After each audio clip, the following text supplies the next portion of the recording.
Hello बच्चों, आज शुरू करने जा रहे हैं हम क्लास 12th का चैप्टर नंबर 2। नाम है जिसका सॉल्यूशन। ठीक है, तो स्टार्ट करते हैं। सबसे पहले इंट्रोडक्शन पढ़ते हैं।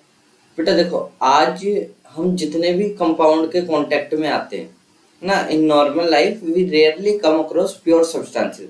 मतलब हमारे आसपास ना प्योर सब्सटेंसेस बहुत ही कम है, मतलब बहुत कम है। तो ज्यादातर जितने भी कंपाउंड है वो कौन से हैं? आपके मिक्सचर्स हैं। अब प्योर सब्सटेंस और मिक्सचर कहते किसे हैं, एक बार पता कर लेते हैं, है ना, कि प्योर सब्सटेंस और मिक्सचर किसे कहा जाता है। तो सबसे पहले अगर मैं बात करता हूँ कि मैं एक बार फ्लो चार्ट बना रहा हूँ जिससे आपको समझ में आ जाएगा। हम्म तो देखो, मैं दुनिया में जितने भी कंपाउंड हैं उनको, या दुनिया में जितने भी मैटर हैं उनको क्लासिफाई करता हूँ on the basis of chemical properties. Chemical property के बेसिस पे क्लासिफाई करता हूँ। तो मेरे को दो पार्ट मिलते हैं। एक पार्ट होता है प्योर सब्सटेंसेस और दूसरा पार्ट होता है मिक्सचर्स। प्योर सब्सटेंसेस किन्हें कहते हैं? प्योर सब्सटेंसेस वो होते हैं जिनकी कॉम्पोजिशन फिक्स होती है, जिन्हें फिजिकल मेथड से सेपरेट नहीं किया जा सकता। यानी कि सबसे पहली बात, कॉम्पोजिशन उनकी क्या होती है? फिक्स होती है। कॉम्पोजिशन मतलब वो जिस जिस चीज से मिलकर के बने होते हैं वो रेशियो फिक्स होता है, उसे क्या बोलते हैं कि कॉम्पोजिशन फिक्स हो गई। दूसरा होता है कि उन्हें फिजिकल मेथड से सेपरेट नहीं किया जा सकता। फिजिकल मेथड से सेपरेट नहीं किया जा सकता।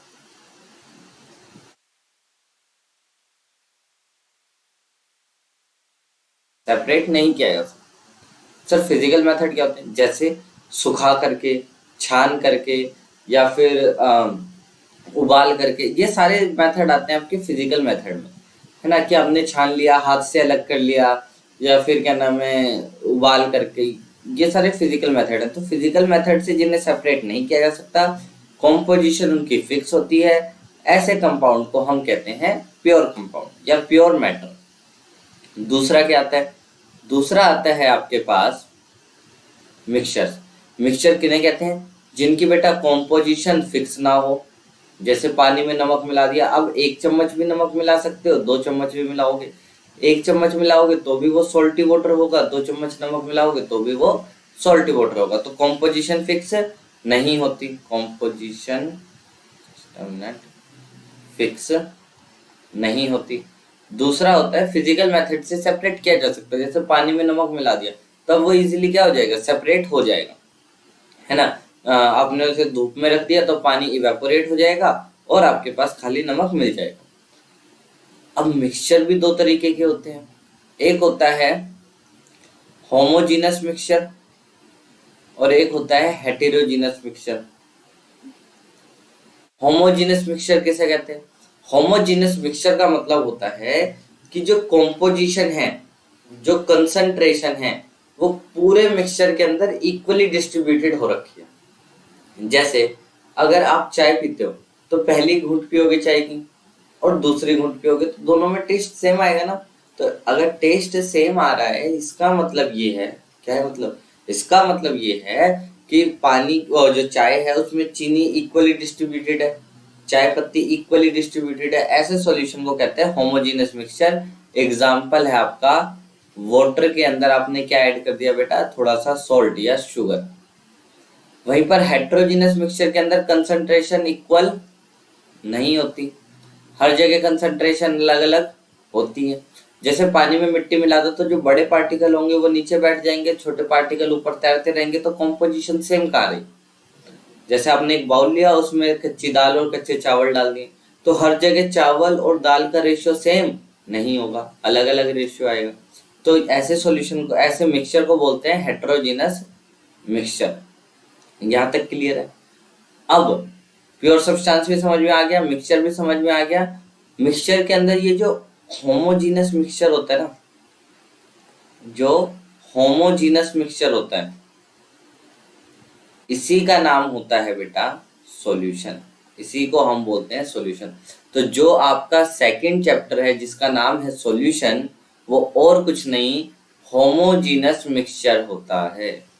आई होप आपको मेरी ये बात समझ में आ गई होगी। इस फ्लो चार्ट को अपनी लैंग्वेज में बनाना चाहो तो बना लेना, स्क्रीनशॉट ले लेना इसका। बाकी हम चलते हैं वापस से। देखो भाई, हम क्या पढ़ रहे थे? हमने पढ़ा कि हम आसपास मतलब हम प्योर सब्सटेंसेस के कांटेक्ट में नहीं आते। ऑब्वियसली अभी मैंने आपको बताया प्योर सब्सटेंस कहाँ है, हमारे आसपास बहुत कम है। कुछ एग्जाम्पल है प्योर सब्सटेंसेस के यहाँ पर, सॉरी, कुछ एग्जाम्पल है सॉल्यूशन के यहाँ पर। जैसे ब्रास हो गया, brass is a mixture of copper और जिंक। ये याद करना है बेटा आपको। ब्रास जो होता है वो कॉपर और जिंक का मिक्सचर होता है। जर्मन सिल्वर जो होता है वो कॉपर, जिंक और निकल, इन तीनों का मिक्सचर होता है। और जो ब्रॉन्ज होता है वो किस किस का मिक्सचर होता है? वो होता है कॉपर और टिन का। ऐसे एक नंबर के अंदर एमसीक्यू टाइप क्वेश्चन पूछ सकते हैं। तो जो ब्रास होगा वो कॉपर और जिंक का होगा। कैसे याद कर सकते हो इसे? जैसे आप पढ़ते थे ना बिकॉज, हम शॉर्ट फॉर्म में बिकॉज को क्या लिखते हैं? तो ब्रास जो होगा वो कॉपर और जिंक से मिलकर के बना होगा, ठीक है। तो ब्रास कॉपर और जिंक से मिलकर के बनता है। ऐसे याद कर सकते हो, याद करने का वैसे अगर नॉर्मली याद हो जाए तो इससे तो अच्छा कुछ है ही नहीं। तो ब्रास कॉपर जिंक से मिलकर के बनता है। जर्मन सिल्वर कॉपर जिंक और निकल से मिलकर बनता है। जो ब्रास होता है, देखो यहाँ पे जो बुलेट के ऊपर के शेल्स होते हैं वो किससे मिलकर बनते हैं? ब्रास से मिलकर के बनते हैं। जो जर्मन सिल्वर होता है उससे कॉइन बनाए जाते हैं। और जो ब्रॉन्ज होता है उससे क्या बनाया जाता है? मेडल बनाया जाता है ना, ओलंपिक वगैरह का मेडल बनाए जाते हैं, ब्रॉन्ज मेडल, आपने नाम सुना हो। इसके बाद एक चीज और भी है, क्या है कि अगर मैं अपने टूथपेस्ट के अंदर 1 ppm, अब ppm क्या होता है उसके लिए थोड़ा सा सब्र करना पड़ेगा। अगर मैं 1 ppm फ्लोराइड आयंस लेता हूं तो हमारे जो टूथ डिके है वो प्रिवेंट हो सकता है, ठीक है। टूथ डिके प्रिवेंट हो सकता है, टूथपेस्ट बोल लो या फिर वाटर बोल लो, तो क्या हो सकता है? हमारा टूथ डिके प्रिवेंट हो सकता है, मतलब हमारे दांत खराब होने से बचाए जा सकते हैं। बट अगर कंसंट्रेशन 1 ppm की जगह पर कितनी हो गई बेटा? 1.5 ppm, तो इसकी वजह से हमारे दांत क्या हो जाएंगे? खराब हो जाएंगे, टूथ डिके होने लग जाएगा। तो समझो कंसंट्रेशन हमारी लाइफ के अंदर कितना इंपॉर्टेंट रोल प्ले करती है। अगर 1 ppm है, बहुत छोटी क्वांटिटी होती है, अभी आपको समझ में आएगा कितनी छोटी क्वांटिटी है। अगर 1 ppm है तो हमारे दांत सुरक्षित है। अगर 1.5 ppm से ज्यादा हो गए, कौन? फ्लोराइड आए, तो हमारे दांत खराब होने लग जाएंगे। अगर आप यहाँ पर देखोगे तो आपको कॉर्नर पे ये दिखाई देगा कि ना ऐसे हमारे दांत क्या हो जाते हैं? खराब होने लग जाते हैं, ठीक है। अच्छा, आगे हम बात करते हैं कि अगर, ठीक है, आगे है sodium fluoride is used in rat poison. Sodium fluoride जिसकी कंसंट्रेशन 1 ppm से ज्यादा ही होती है ऑब्वियसली, उसका इस्तेमाल किया जाता है रैट पॉइजन के अंदर। तो यहाँ पर आपके बहुत सारे छोटे छोटे क्वेश्चन बन सकते हैं कि ब्रास किससे मिलके बनता है, ब्रॉन्ज किससे मिलके बनता है, और जर्मन सिल्वर किससे मिलकर के बनता है। ये क्वेश्चन पूछा जा सकता है। याद करने के लिए, ब्रास किससे बनता है? कॉपर और जिंक से मिलकर के बनता है। जर्मन सिल्वर, ब्रास के अंदर निकल और जोड़ दो यानी कि कॉपर, जिंक के अंदर निकल जोड़ दो तो जर्मन सिल्वर बनता है। और ब्रॉन्ज किससे मिलके बनता है? कॉपर और टिन से मिलके बनता है। 1 ppm फ्लोराइड आयन हमारे दांतों को बचाती है, और 1.5 ppm से ज्यादा होगी तो हमारे दांतों को खराब करेगी। और सोडियम फ्लोराइड का इस्तेमाल कहाँ किया जाता है? रैट पॉइजन के अंदर किया जाता है। आई होप आपको ये पूरी स्लाइड समझ में आई होगी। आगे चलते हैं, अब बात करते हैं सॉल्यूशन। हमें समझ में आ गया है किसे कहते हैं, देख लो यहाँ पे बता भी रखा है सॉल्यूशन किसे कहते हैं। वैसे हमें पता है solutions are homogenous mixtures of 2 और मोर देन 2 कंपोनेंट्स। जब 2 या 2 से ज्यादा कंपोनेंट मिलते हैं, होमोजेनस मिक्सचर बनाते हैं, ऐसे होमोजेनस मिक्सचर का नाम क्या होता है? सॉल्यूशन नाम होता है। आगे बोल रखा है सॉल्वेंट, बहुत इंपॉर्टेंट, एक एनसीईआरटी की छोटी सी लाइन है और इसके ऊपर न जाने कितने क्वेश्चन बनाए जा सकते हैं, हालांकि आया नहीं है क्वेश्चन, हाँ कॉन्सेप्ट बनाने में तो जरूरी है। Solvent determine the physical state in which solution exist, मतलब जो सॉल्यूशन होता है उसकी जो फिजिकल स्टेट होती है, फिजिकल स्टेट बोले तो सॉलिड में है, लिक्विड में है या गैस में। तो जो सॉल्वेंट होता है वो डिटरमाइन करता है कि जो सॉल्यूशन बनेगा वो सॉलिड में होगा, लिक्विड में होगा या गैस में होगा। या ऐसे भी समझ सकते हो, अगर आपने पानी के अंदर कुछ मिलाया तो रहेगा तो वो लिक्विड ही ना जनरली। तो जो सॉल्वेंट होता है वो डिटरमाइन करता है कि सॉल्यूशन जो होगा वो कौन सी स्टेट में होगा, यानी कि सॉलिड होगा, लिक्विड होगा या गैस होगा। इसको मैं उल्टा भी समझ सकता हूँ। हमें बचपन से क्या पढ़ाया जाता है, हमें बचपन से पढ़ाया जाता है कि सॉल्यूट उसे कहते हैं जो लेस क्वांटिटी में होता है, और सॉल्वेंट उसे कहते हैं जो ज़्यादा क्वांटिटी में होता है ना, यही कहते हैं। ऐसा जरूरी नहीं है, दोनों इक्वल क्वांटिटी में भी हो सकते हैं। तो हमें कैसे पता चलेगा कौन सॉल्यूट है कौन सॉल्वेंट है? हमें बहुत आराम से पता करना है। आपको ये तो पता है सॉल्यूशन जो है वो किस स्टेट में, यानी कि सॉलिड है या फिर लिक्विड है या गैस है, किस स्टेट में सॉल्यूशन। सॉल्यूशन जिस स्टेट में है सॉल्वेंट भी उसी स्टेट का होगा। तो जैसे आपसे बोला गया, मान लो कि वाटर और NaCl दोनों को मिक्स करा गया तो लिक्विड सॉल्यूशन बना, लिक्विड सॉल्यूशन बना। आपको नहीं पता था कि आपने NaCl ज़्यादा लिया था या वाटर ज़्यादा लिया था, आपको कोई मतलब नहीं था। आपने देखा कि लिक्विड सॉल्यूशन बना है, इसका मतलब वाटर क्या रहेगा आपका, सॉल्वेंट रहेगा। क्या रहेगा, सॉल्वेंट रहेगा, क्योंकि वाटर भी लिक्विड स्टेट में है। NaCl कौन सी स्टेट में होगा, सॉलिड स्टेट में होगा। तो जिस स्टेट में सॉल्यूशन होता है उसी स्टेट में आपका सॉल्वेंट होता है, या फिर जिस स्टेट में सॉल्वेंट होता है उसी स्टेट में सॉल्यूशन भी होता है। उम्मीद है ये बात आपको समझ में आ गई होगी। इस चैप्टर में हम पढ़ेंगे बाइनरी सॉल्यूशंस के बारे में। बाइनरी सॉल्यूशन का सीधा सीधा सा मतलब होता है ऐसा सॉल्यूशन जिसके अंदर सिर्फ दो ही कंपोनेंट हो, एक सॉल्यूट हो और एक सॉल्वेंट हो, इससे ज्यादा कुछ नहीं। बाइनरी मतलब दो। अब बात करते हैं कि टाइप्स ऑफ सॉल्यूशन की, कि सॉल्यूशन कितने कितने टाइप के हो सकते हैं। तो देखो भाई, सीधी सिंपल सी बात है। अगर मैं ये इतनी बड़ी सी टेबल है ना, बहुत बहुत आराम से याद होगी, ये कोई बहुत बड़ी चीज नहीं है। देखो, मान लेते हैं सॉल्वेंट लिया मैंने गैस फॉर्म में, तो अब गैस में तो गैस भी मिलाई जा सकती है, मतलब ये सॉल्वेंट था। अब सॉल्यूट कौन कौन सी स्टेट में, गैस भी मिलाई जा सकती है, लिक्विड भी मिलाया जा सकता है, सॉलिड भी मिलाया जा सकता है। तो सॉल्वेंट गैस है, सॉल्यूट क्या है आपका, गैस भी हो सकता है, लिक्विड भी हो सकता है, सॉलिड भी हो सकता है। ऐसे ही सॉल्वेंट लिक्विड भी हो सकता है, तो लिक्विड के अंदर भी गैस मिलाई जा सकती है, लिक्विड मिलाया जा सकता है, सॉलिड मिलाया जा सकता है। ऐसे करके सॉलिड सॉल्वेंट हो सकता है आपका।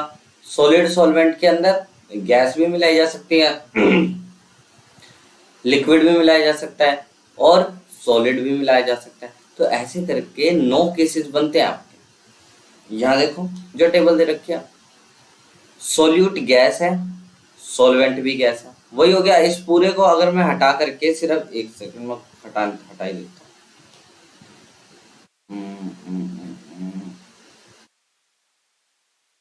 क्या पता हट गया।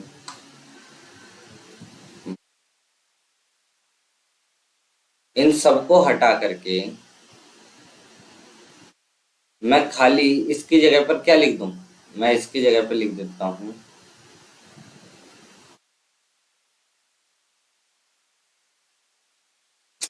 नहीं दिख रहा, इसकी जगह पर मान लो कोई नहीं, यहाँ लिख दो गैस। तो गैस में गैस भी मिलाई जा सकती है, गैस में लिक्विड भी मिलाया जा सकता है, गैस में सॉलिड भी मिलाया जा सकता है। सॉल्वेंट जिस स्टेट में होगा सॉल्यूशन भी उसी स्टेट में होगा। देख लो यहाँ पर क्या बन रहा है, गैसियस सॉल्यूशन, मतलब जिस स्टेट में सॉल्वेंट होता है उसी स्टेट में आपका सॉल्यूशन भी होता है। तो गैस में गैस मिक्स करोगे, गैस में गैस मिक्स करोगे, आपके ऊपर है। अब जैसे मर्जी एग्जाम्पल बनाओ, नाइट्रोजन और ऑक्सीजन मिल रखी हैं, इक्वली मिल रखी हैं। लिक्विड में गैस के अंदर लिक्विड मिला दो भाई, गैस में लिक्विड, आपकी एयर के अंदर मॉइस्चर मिला हुआ है, या फिर नाइट्रोजन गैस के अंदर क्लोरोफॉर्म मिला हुआ है। ऐसे ही दोनों कोई सा भी एग्जाम्पल, अगर ये इनके अलावा भी आपके कोई दिमाग में एग्जाम्पल आते हैं तो आप वो भी आराम से याद कर सकते हो। सॉलिड को गैस में मिक्स कर दो, जैसे कैम्फर होता है वो नाइट्रोजन गैस में क्या होता है, मिक्स होता है। और कोई एग्जांपल ले लो, एयर के अंदर पॉल्यूशन के पार्टिकल हैं, अगर वो इक्वली डिस्ट्रीब्यूटेड है तो इसका मतलब क्या है, गैसियस सॉल्यूशन ऑब्वियसली बन रहा है। ठीक है, आई थिंक आपको यहाँ तक बातें क्लियर है। ऐसे ये लिक्विड के लिए है, ऐसे ही ये सॉलिड के लिए है। एक बार इसे पढ़ लेना, एग्जाम्पल्स याद कर लेना इसके। ठीक है, ये वाला एग्जाम्पल जरूर याद कर लेना, ये वाला भी कर लेना और ये वाला भी कर लेना। ये तीनों एग्जाम्पल काफी इंपॉर्टेंट है आपके लिए। चलो आगे बढ़ते हैं, आगे बढ़ते हैं। अब भाई देखो सुनो, हमें ये तो पता चल गया कि सोल्यूट किसे कहते हैं या फिर सॉल्वेंट किसे कहते हैं। अगर दो चीजें मिल रखे हैं किसी मिक्सचर के अंदर तो एक सॉल्वेंट होगा और एक सोल्यूट होगा। जो सॉल्वेंट होगा वो उसी स्टेट में होगा जिस स्टेट में सॉल्यूशन होगा।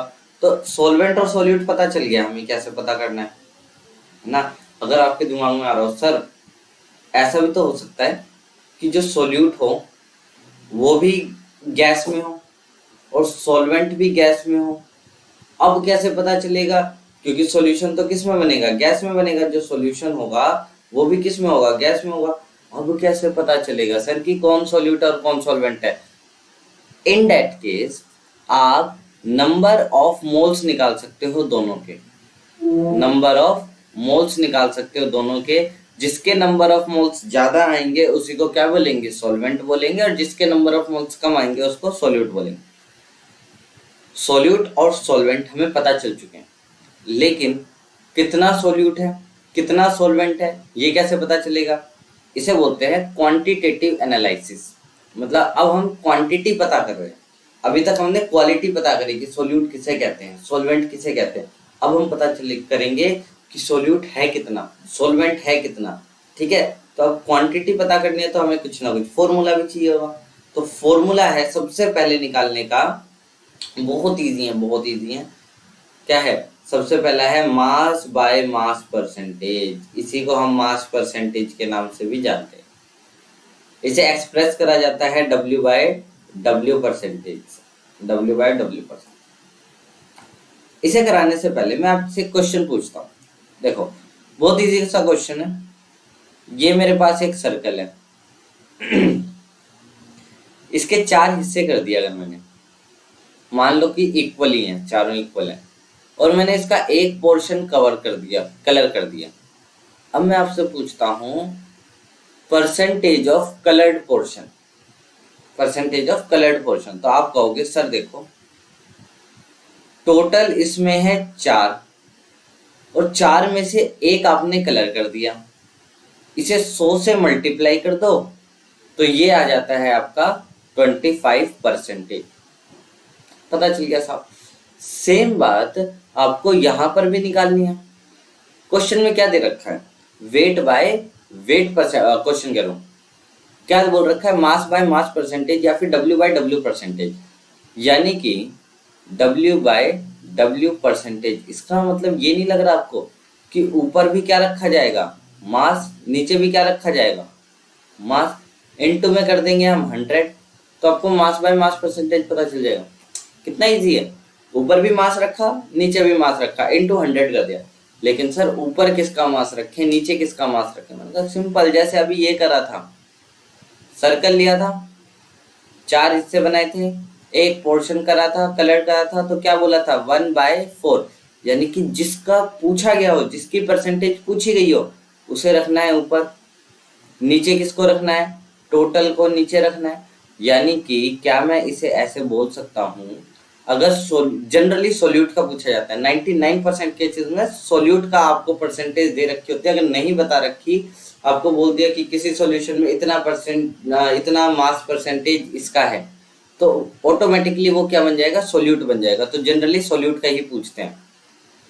तो हम ऊपर लिखेंगे सोल्यूट की परसेंटेज पूछ रहा है, तो आप लिखोगे मास ऑफ सोल्यूट अपॉन में क्या, नीचे क्या रखते हैं, total mass, total mass of solution, into क्या कर दोगे 100। इसका मतलब क्या हो गया, आपने निकाल लिया मास बाय मास परसेंटेज। बताओ, मास बाय मास। आपको ये इतना सब कुछ करने की जरूरत नहीं है, सिर्फ समझा रहा था, वरना तो सोचो दिमाग में बिठाओ अपने मास बाय मास है, तो ऊपर भी मास होगा, नीचे भी मास होगा। नीचे हमेशा टोटल लिखा जाता है, तो ऊपर मास ऑफ, अगर जनरली सोल्यूट का पूछता है तो मास ऑफ सोल्यूट अपॉन में टोटल मास इनटू में क्या कर देना, 100 कर देना। ठीक है, यही आपका छोटा सा क्वेश्चन है, मतलब कि यही हो गया आपका मास परसेंटेज। इसकी स्टेटमेंट बहुत इंपॉर्टेंट है। जैसे अगर आपसे बोल रखा है कि जो हमारा कमर्शियल ब्लीचिंग सॉल्यूशन होता है, मतलब जो ये होते हैं ना डिटर्जेंट वगैरह, कमर्शियल ब्लीचिंग जो सॉल्यूशन होता है उसके अंदर 3.62 मास परसेंटेज किसका है, सोडियम हाइपोक्लोराइड का। सोडियम हाइपोक्लोराइड का फॉर्मूला NaOCl, सोडियम हाइपोक्लोराइड। ठीक है, अच्छा अगर मैं ये कहता हूं कि 3.62 परसेंटेज है, इसका मतलब क्या, आपके दिमाग में जैसे ही परसेंटेज मास बाय मास देखो, मास बाय मास परसेंटेज, तो आपके दिमाग में पता है एक ही चीज होनी चाहिए कि 3.62 है ना, इसका मतलब हो गया, इसका मतलब हो गया 3.62 ग्राम सोल्यूट होगा इन 100 ग्राम सॉल्यूशन।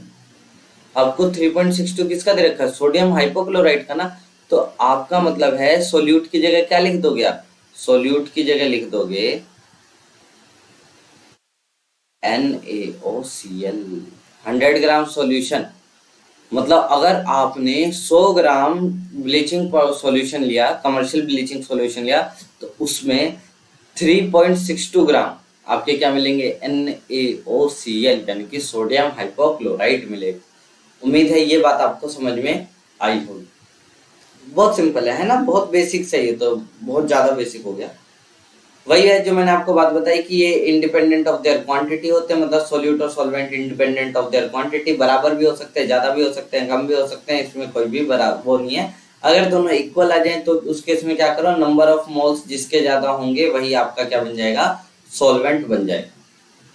ठीक है, आगे चलते हैं। आगे फिर से वही वॉल्यूम बाय वॉल्यूम परसेंटेज, भाई वॉल्यूम बाय वॉल्यूम। अब देखो आपको क्लिक करना चाहिए, ऊपर वॉल्यूम नीचे वॉल्यूम इनटू 100, वॉल्यूम किसकी, सोल्यूट की, नीचे क्या, total volume of solution into क्या, 100। अगर भाई वॉल्यूम बाय वॉल्यूम परसेंटेज दे रखा है तो ऊपर भी वॉल्यूम नीचे भी वॉल्यूम इनटू 100। ऊपर किसकी वॉल्यूम आएगी, सोल्यूट की वॉल्यूम आएगी, नीचे किसकी वॉल्यूम आएगी, सॉल्यूशन की वॉल्यूम आएगी, इनटू 100 कर देना, तो क्या मिल जाएगा आपको, volume by volume percentage. Formula भी याद करने की जरूरत नहीं है, एग्जाम में जैसे ही क्वेश्चन आएगा आपको तुरंत क्लिक करना चाहिए। एग्जाम्पल देखो, अगर किसी ने बोला 35% volume by volume solution of ethylene glycol. Ethylene glycol क्या होता है, इथाइलिन ग्लाइकोल मतलब ये होता है।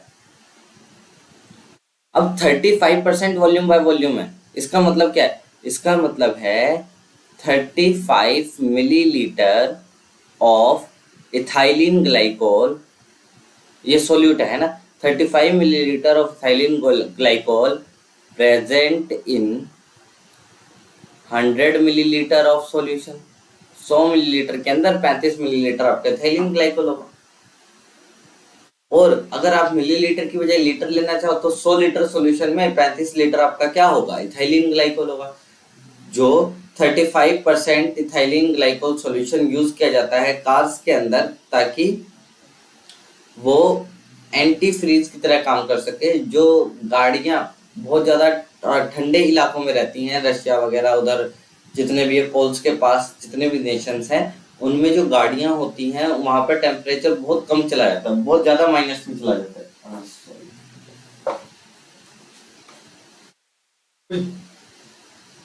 जो टेम्परेचर है वो बहुत ज्यादा कम चला जाता है।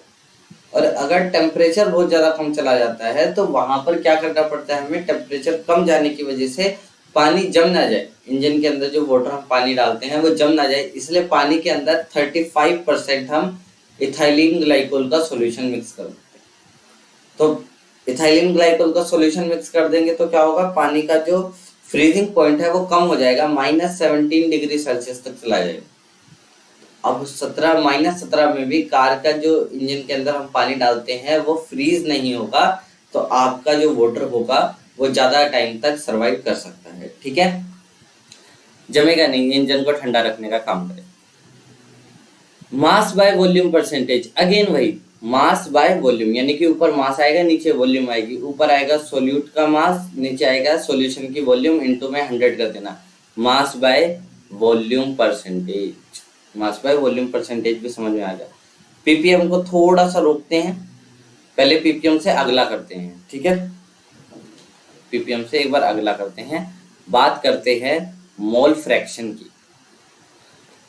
अगेन वही क्वेश्चन पूछ रहा हूँ, ये एक सर्कल है, इसमें मैंने क्या करा, एक पोर्शन कलर कर दिया, तो अगर मैंने एक पोर्शन कलर कर दिया तो कितना फ्रैक्शन मैंने कलर करा है, कितना फ्रैक्शन मैंने कलर करा है। तो आंसर है सर देखो, टोटल पार्ट्स थे 4, एक पार्ट कलर कर दिया, तो 1/4 पोर्शन आपने क्या करा है, 1/4 फ्रैक्शन आपने क्या करा है, कलर करा है इसका। ऐसे ही अगर मैं बोलता हूँ मोल फ्रैक्शन, तो फ्रैक्शन तो निकाल लेंगे, तो फ्रैक्शन निकालना है, नीचे क्या आएगा टोटल, और जो ऊपर क्या लिखेंगे, जो हमने आस्क करा है, जो हमने पूछा है, और लेकिन फ्रैक्शन निकालना किसका है बेटा, तो मोल्स का फ्रैक्शन निकालना है, तो ऊपर क्या लिखेंगे मोल्स, नीचे क्या लिखेंगे टोटल मोल्स। क्या इस बार 100 से मल्टीप्लाई करेंगे, मतलब ही नहीं होता। क्यों नहीं होता, क्योंकि आपसे क्या पूछ रखा है बेटा, फ्रैक्शन बोल रखा है, मोल फ्रैक्शन नॉट परसेंटेज। तो अगर मोल फ्रैक्शन बोल रखा है तो ऊपर भी लिखना है मोल्स, लेकिन किसके moles, moles of solute, moles of solute, ठीक है। अच्छा एक बात बताओ, अगर मैं ऐसा करूं कि moles of solute plus moles of solvent, solvent किसके बराबर आएगा, ये आएगा टोटल मोल्स, टोटल मोल्स। यानी कि बहुत सिंपल सी बात है, अगर मैं कहता हूं मोल fraction of solute plus mole fraction of solvent किसके बराबर आ जाएगा, 1 के बराबर आ जाएगा। नहीं आई समझ में, मैं समझा, मैंने कहा था ये एक सर्कल है, इसका 1/4 फ्रैक्शन कलर्ड है, अनकलर्ड कितना है, जो कि कलर्ड नहीं है वो कितना है, तो आप कहोगे सर 3/4। मैंने कहा जरा इन दोनों को जोड़ना, तो आपने कहा सर 4/4 यानी कि 1। इसका मतलब अगर कोई सॉल्यूशन है उसमें ए और बी आपस में मिल रखे हैं, ए और बी दोनों आपस में मिल रखे हैं, तो मैं ये कहूंगा कि mole fraction of A plus mole fraction of B is equal to 1। नहीं आया ना समझ में, अभी मैं क्वेश्चन कराऊंगा तो आपको समझ में आ जाएगा, डोंट वरी। लेकिन इस बात को, इस स्टेटमेंट को भी क्या रखना है, आपको याद रखना है। अभी क्वेश्चन कराऊंगा तो इस बात को आप फील कर पाओगे कि इस बात का मतलब क्या था। अगर कोई सॉल्यूशन है उसमें 2 चीजें हैं ए और बी, अगर 3 होती तो क्या होता, कुछ नहीं। अगर यहीं पर ए बी की बजाय सी भी होता, कोई सॉल्यूशन ए बी सी 3 चीजों से मिलकर बना, क्योंकि मैंने स्टार्टिंग में बता दिया था इस चैप्टर में आप सिर्फ किसके बारे में पढ़ोगे, बाइनरी सॉल्यूशन के बारे में पढ़ोगे, तो इसलिए मैं यहाँ पर हमेशा दो ही चीजें मान के करूंगा। बट अगर तीसरी भी आ जाती तो भी कोई बड़ी बात नहीं थी, तो mole fraction of C is equal to 1 हो जाता, ठीक है। ये भी बात सही है, अगर 2 कंपोनेंट है तो 2 का सम किसके बराबर आएगा, 1 का। 3 कंपोनेंट है तो 3 का सम 1 के बराबर आ जाए। आई होप आपको यहाँ पर भी बात समझ में आई होगी। Mole fraction of A plus mole fraction of B यहाँ पर ऐड कर लेना, मोल ये दे भी रखा है, देखो mole fraction of A plus mole fraction of B dot dot dot mole fraction of N is equal to 1 के बराबर आएगा, ठीक है। क्लियर है, पक्का। अभी हमारे पास थोड़ी सी 3 चीजें बच रखी हैं। एक आता है मोलैरिटी, मोल फ्रैक्शन को डिनोट किससे करते हैं, काई से, CHI, काई से, ठीक है, इसे डिनोट कराया जाता है। ये एक्स नहीं है, काई है, ठीक है, लेकिन हम एक्स ही बोलते हैं जनरली। मोलैरिटी किसे कहते हैं, मोलैरिटी बहुत सिंपल है, moles of solute upon volume of solution in litre, बस। ऊपर रखना है मोल्स ऑफ सोल्यूट, नीचे लिखना है वॉल्यूम ऑफ सॉल्यूशन, क्या मिल जाएगी आपको, मोलैरिटी। मोलैरिटी का सिंबल होता है कैपिटल एम। ये सारी चीजें आपकी देख लो अगर ध्यान से, सोल्यूट, सॉल्वेंट, इन सब चीजों के ऊपर डिपेंड कर रही है, यानी कि आप सबको ये क्या बता रही है, अमाउंट बता रही है कि सोल्यूट होगा कितना। एक ही चीज को पता करने के हमारे पास 10 तरीके होते हैं, क्योंकि एक ही फॉर्मूला हर जगह अप्लाई नहीं हो सकता। जब एक ही फॉर्मूला हर जगह अप्लाई नहीं हो सकता तो हमने कंसंट्रेशन यानी कि अमाउंट ऑफ सॉल्यूट या अमाउंट ऑफ सॉल्वेंट निकालने के लिए अलग अलग तरीके अपनाए। तो जितने भी अलग अलग तरीके हैं वो सब कुछ कंबाइन करके आपको दे रखे हैं यहाँ पर स्टार्टिंग में दे रखे हैं। तो मोल्स ऑफ सॉल्यूट अपॉन में वॉल्यूम ऑफ सॉल्यूशन हमारी मोलैरिटी होती है। फॉर्मूला होता है कैपिटल एम होता है। मोल्स की ऐसा यूनिट मोल होती है। वॉल्यूम की ऐसा यूनिट लीटर होती है, यानी कि ये हो गई मोल पर, इसकी ऐसा यूनिट हो गई मोल पर लीटर। किसकी ऐसा यूनिट हो गई? मोलैरिटी की ऐसा यूनिट हो गई। जिस भी फॉर्मूले में वॉल्यूम आती है वो फॉर्मूला यानी वो क्वांटिटी टेम्परेचर के ऊपर डिपेंड करती है, क्योंकि टेम्परेचर के ऊपर वॉल्यूम डिपेंड करती है।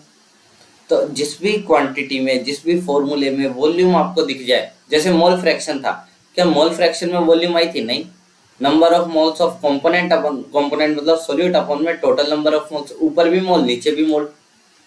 और जब ऊपर नीचे दोनों तरफ मोल्स हैं तो वॉल्यूम तो कहीं पर है ही नहीं। और जिस फॉर्मूले में वॉल्यूम नहीं होती वो क्वांटिटी टेम्परेचर पे डिपेंड भी नहीं करती, यानी कि मोल फ्रैक्शन टेम्परेचर पे डिपेंड नहीं करेगा। मोलैरिटी टेम्परेचर के ऊपर डिपेंड कर जाएगी। क्यों कर जाएगी? क्योंकि इसमें वॉल्यूम होती है। आगे बात करते हैं, जल्दी से बात करते हैं मोलैलिटी की। मोलैलिटी को डिनोट करने का, ये दोनों भाई बहन है, एक का नाम मोलैरिटी है और एक का नाम मोलैलिटी है। थोड़ा सा तोतला है मोलैलिटी। आपको पता चली गया होगा कि कौन भाई है कौन बहन है, ठीक है। तो मोलैलिटी की बात करते हैं, कुछ नहीं, सिंपल है। मोल्स ऑफ सॉल्यूट अपॉन में मास ऑफ सॉल्वेंट। अब यहाँ पे ध्यान रखना है कि सॉल्यूशन नहीं है, सिर्फ एक फॉर्मूला है जिसमें नीचे सॉल्यूशन नहीं है। क्या है? सॉल्वेंट है। और सॉल्वेंट है तो मास को किस ऐसा यूनिट में लेना है, यानी कि केजी में लेना है। मास को केजी में लोगे, ऊपर रखोगे number of moles of solute, तो आपको क्या मिल जाएगी? मोलैलिटी। मोलैलिटी का सिंबल क्या होता है? Small M. ऊपर आ गई ऐसा यूनिट मोल की, दिख नहीं रहा होगा, ऊपर आ गई ऐसा यूनिट मोल की और नीचे आ गया केजी, यानी कि मोल पर केजी हो गई ऐसा यूनिट किसकी? मोलैलिटी की। और अगर मोलैलिटी की ये यूनिट हो गई, मोलैलिटी की ये यूनिट हो गई, तो इसका सीधा सीधा सा मतलब है कि इस फॉर्मूले में मोलैलिटी के फॉर्मूले के अंदर वॉल्यूम नहीं है। और अगर वॉल्यूम नहीं है तो इसका क्या मतलब है? वॉल्यूम नहीं है तो इसका सीधा सीधा सा मतलब है कि मोलैलिटी भी टेम्परेचर के ऊपर डिपेंड नहीं करती, मोलैलिटी टेम्परेचर के इंडिपेंडेंट होती है। और अगर आपको एग्जाम में जैसे ऐसा बोल दे कि 5 मोलर सॉल्यूशन, ये बात लिख लेना मेरी, 5 मोलर सॉल्यूशन आपको दे दे, तो इसका मतलब है 5 mole of solute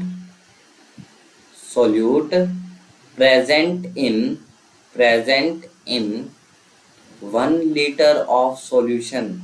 1 litre solution में 5 मोल सॉल्यूट के होंगे। और अगर कहीं पर दे दे 5 मोलल, छोटा m दे दे, तो इसका मतलब होगा 5 moles of solute present in 1 kg of solution, नहीं सॉल्वेंट। याद रखना, ये बातें बहुत इंपॉर्टेंट है, बहुत काम आएंगे आपके। ये दोनों स्टेटमेंट स्टार मार्क वाले हैं, याद कर लेना इनको, ठीक है। कौन सी चीज टेम्परेचर पे ऊपर डिपेंड करती है? मोलैरिटी करती है, मोल फ्रैक्शन भी नहीं करता। अब आ जाते हैं वापस से पीपीएम के ऊपर, पार्ट्स पर मिलियन के ऊपर। नाम से पता चल रहा है पार्ट्स पर मिलियन। पहले मैं इसे हिंदी में समझा देता हूँ, फिर आपके फॉर्मूला बता दूंगा। अगेन बहुत ज्यादा मुश्किल नहीं है, इजी सा ही है, कुछ ज्यादा इसके अंदर मुश्किल काम तो नहीं है, बट हाँ स्टिल करना तो है ही। तो देखो, पता है जैसे हम पोल्यूशन वगैरह नापते हैं तो पीपीएम आपने सुना होगा कि पोल्यूशन 3 दिल्ली में, तो दिल्ली से हूं मैं, तो दिल्ली में तो पोल्यूशन जो होता है वो बढ़िया ही होता है। तो अगर मैं कहूँ कि कहीं पर पोल्यूशन 400 पीपीएम है, इसका मतलब है कि अगर मैं ppm, m मतलब मिलियंस, मिलियन का मतलब होता है 10 लाख, 1 मिलियन का मतलब होता है 10 लाख। अगर मैं 10 लाख मॉलिक्यूल इकट्ठे करूं एयर के, अगर मैं एयर के 10 लाख मॉलिक्यूल इकट्ठे करूं, तो उन 10 लाख में से 400 मॉलिक्यूल, अगर 400 ppm है तो 10 लाख मॉलिक्यूल में से जो 400 मॉलिक्यूल होंगे वो किसके होंगे? पोल्यूशन के होंगे। समझ रहे हो? 10 लाख में से 400 मॉलिक्यूल पोल्यूशन के होंगे। इतनी छोटी क्वांटिटी होती है ppm। तो जैसे यहाँ पर आपकी एनसीईआरटी के अंदर एक एग्जांपल दे रखा है कि अगर आप 1 लीटर समुद्र का पानी लेते हो, तो उसके अंदर 1 लीटर समुद्र का पानी लेते हो तो उसके अंदर 6 इंटू 10⁻³ ग्राम ऑक्सीजन होती है, बस इतनी कम होती है। तो अगर आप इसके कंसंट्रेशन निकालने जाते हैं तो कितना आता? इसका कंसंट्रेशन आती, अगर आप 1 लीटर समुद्र के पानी का वेट होता है 1030 ग्राम। एनसीईआरटी ने ये बात मेंशन कर रखी है, याद करने की कोई नीड नहीं है, सिर्फ समझाने के लिए। तो मास बाय मास परसेंटेज अगर मैं निकालूं तो ऊपर आएगा कि सोल्यूट कौन है? ऑक्सीजन, क्योंकि कम क्वांटिटी में है।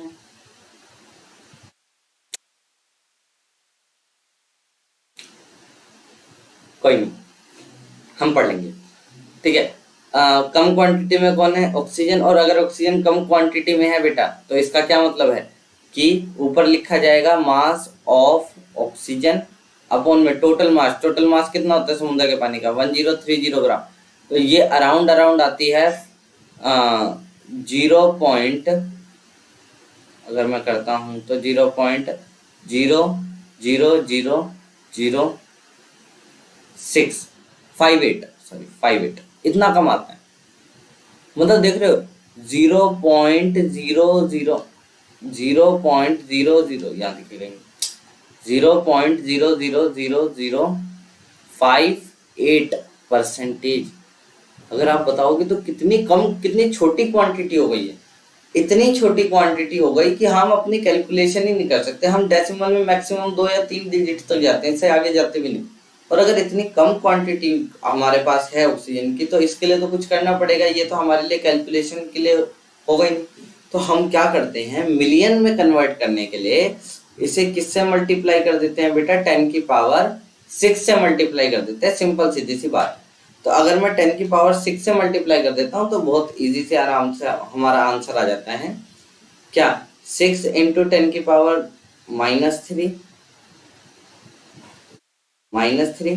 अपॉन में 1030 इंटू 10⁻6। तो -3 से 10⁻6 चला जाता है, यानी कि यहाँ 3 बच जाता है, ये बच गया 6000 अपॉन में 1030, यानी कि ये आ जाएगा आपका पीपीएम के अंदर लगभग 5.8। कितना आ जाएगा? 5.8। और अगर ये 5.8 आ जाएगा तो इसका सीधा सीधा मतलब है अब हम अपनी आराम से कैलकुलेशन कर सकते हैं, ठीक है। तो एक बार रिकैप कर लेते हैं जो भी आज हमने पढ़ा है। सबसे पहले हमने पढ़ा था कि हमारे पास आसपास प्योर सब्सटेंस नहीं होते। प्योर सब्सटेंस का मतलब क्या होता है? प्योर सब्सटेंस का मतलब हमें पता चल गया कि जिनकी कॉम्पोजिशन फिक्स होती है उसे प्योर सब्सटेंस कहते हैं। मिक्सचर्स के एग्जांपल जो सॉल्यूशन होते हैं, इसके एग्जांपल ब्रास, जर्मन सिल्वर और ब्रॉन्ज। पीपीएम का अब देखो यहाँ पर था ना 1 ppm। 1 ppm का मतलब समझ गए कि 10 लाख अगर मैं मॉलिक्यूल्स लूंगा पानी के, तो उसमें से एक मॉलिक्यूल किसका होगा? फ्लोरीन का। समझ रहे हो कितनी छोटी क्वांटिटी है। और 1.5 ppm का मतलब अगर मैं 10 लाख मॉलिक्यूल वाटर के लूंगा तो उसमें से 1.5 मॉलिक्यूल किसके होंगे? आपके फ्लोरीन के होंगे। अच्छा, पीपीएम क्या सिर्फ वेट बाय वेट में निकाला जाता है? पीपीएम निकालने का फॉर्मूला क्या है? पीपीएम निकालने का फॉर्मूला सिंपल है, W/W करो इंटू 10⁻6 कर दो, वॉल्यूम बाय वॉल्यूम करो इंटू 10⁻6 कर दो, वेट बाय वॉल्यूम करो इंटू 10⁻6 कर दो। मतलब हर किसी में 10⁻6 से मल्टीप्लाई कर दो, वही आपका पीपीएम में कन्वर्ट हो जाएगा। 1 ppm समझ में आए कितनी छोटी क्वांटिटी होती है। और अगर 1 ppm है तो हमारे दांत सही रहेंगे, अगर 1.5 ppm से ज्यादा हो गए तो हमारे दांत खराब हो जाएंगे, ठीक है। आगे चलते हैं। आगे हमने पढ़ा कि सॉल्यूशन किसे कहते हैं? सॉल्वेंट वही होता है जो फिजिकल स्टेट डिटरमाइन करे किसकी? आपकी सॉल्यूशन की। टाइप्स ऑफ सॉल्यूशन पढ़े, एग्जांपल कर लेना, बहुत बार आपके सीबीएसई के एग्जाम में एग्जांपल पूछे चले आते हैं। आगे बात करते हैं। आगे बात करी भाई मास बाय मास परसेंटेज की, अब ये सबको पता है भाई, ऊपर मास ऑफ सोल्यूट नीचे मास ऑफ सॉल्यूशन, इनटू में 100 कर दो तो मास ऑफ क्या मिल जाएगा आपको, मास बाय मास परसेंटेज मिल जाएगी। एग्जांपल याद कर लेना क्योंकि एनसीईआरटी में गिवन है। वॉल्यूम बाय वॉल्यूम परसेंटेज की बात करूं तो ऊपर भी वॉल्यूम ऑफ सोल्यूट नीचे वॉल्यूम ऑफ सॉल्यूशन, इनटू में 100 कर देना, आपकी वॉल्यूम बाय वॉल्यूम परसेंटेज मिल जाएगी। 35% इथाइलिन ग्लाइकोल का सॉल्यूशन। इथाइलिन ग्लाइकोल क्या होता है, ये इथाइलिन ग्लाइकोल होता है, ये एंटी फ्रीज की तरह काम करता है। पानी का जो फ्रीजिंग पॉइंट होता है उसे -17.6 डिग्री सेल्सियस तक ले जाता है, जो कि वाटर का फ्रीजिंग पॉइंट होता है कितना, 0 है। अगर मैं अगर मैं बात करता हूँ मास बाय वॉल्यूम परसेंटेज की, तो ऊपर मास ऑफ सोल्यूट नीचे volume of solution in litre आ जाता है। सॉल्यूशन की बजाय हम सॉल्वेंट का यहाँ पर भी कंसीडर कर सकते हैं। पीपीएम का मैंने बता ही दिया कि एक्चुअल मतलब क्या होता है, और इसे निकालने के हमारे पास फॉर्मूले बहुत सारे होते हैं। ठीक है, आगे बात करते हैं मोल फ्रैक्शन की। तो ऊपर मोल्स ऑफ सोल्यूट या जिसकी भी हमें आस्क है, पूछा गया है, नीचे टोटल मोल्स इनटू 100 नहीं होगा क्योंकि यहाँ पे परसेंटेज नहीं है, फ्रैक्शन है। और जब भी मोल फ्रैक्शन होगा तो दो चीजें अगर मिल रखी हैं तो chi A plus chi B is equal to आपका 1 के इक्वल आएगा हमेशा ही। ठीक है, इसके बाद आती है मोलैरिटी। मोलैरिटी का मतलब होता है मोल्स ऑफ सोल्यूट अपॉन में वॉल्यूम ऑफ सॉल्यूशन। बहुत सारे बच्चों को ये भी डाउट रहता है कि सर मोलैरिटी और मोलैलिटी के बीच में हमें डिफरेंस, बहुत बार हम कंफ्यूज हो जाते हैं, तो ऐसे याद कर लेना वोलैरिटी, मोलैरिटी को बोल लेना वोलैरिटी, यानी कि वॉल्यूम किस में आएगी, रिटी वाले में वॉल्यूम आएगी। ठीक है, ऐसे याद कर सकते हैं, याद करने का अपना तरीका आपकी मर्जी। ऐसा यूनिट हो गई। मोलैलिटी टेम्परेचर के ऊपर डिपेंड करती है, मोलैलिटी टेम्परेचर पर डिपेंड नहीं करती। मोलैलिटी का फॉर्मूला क्या होता है, मोल्स ऑफ सोल्यूट अपॉन में mass of solvent in KG. ठीक है, ऐसा यूनिट इसकी भी हो गई, मोल पर केजी, मोल पर केजी। ठीक है, अब यहाँ पर आपके कुछ न्यूमेरिकल्स हैं।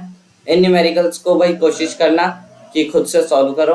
ठीक है, ये कुछ आपके एनसीईआरटी के न्यूमेरिकल्स हैं और ये आपके न्यूमेरिकल हो गए प्रीवियस ईयर क्वेश्चन। ये देख लो 2021 के अंदर ये 2 क्वेश्चन आपके यहाँ से पूछे गए हैं, बहुत इजी हैं, आराम से आप इसे सॉल्व कर सकते हो अगर आपका मन हो तो आज की क्लास यहीं पर एंड करते हैं, मिलते हैं अगली क्लास में। Tata bye bye, thank you.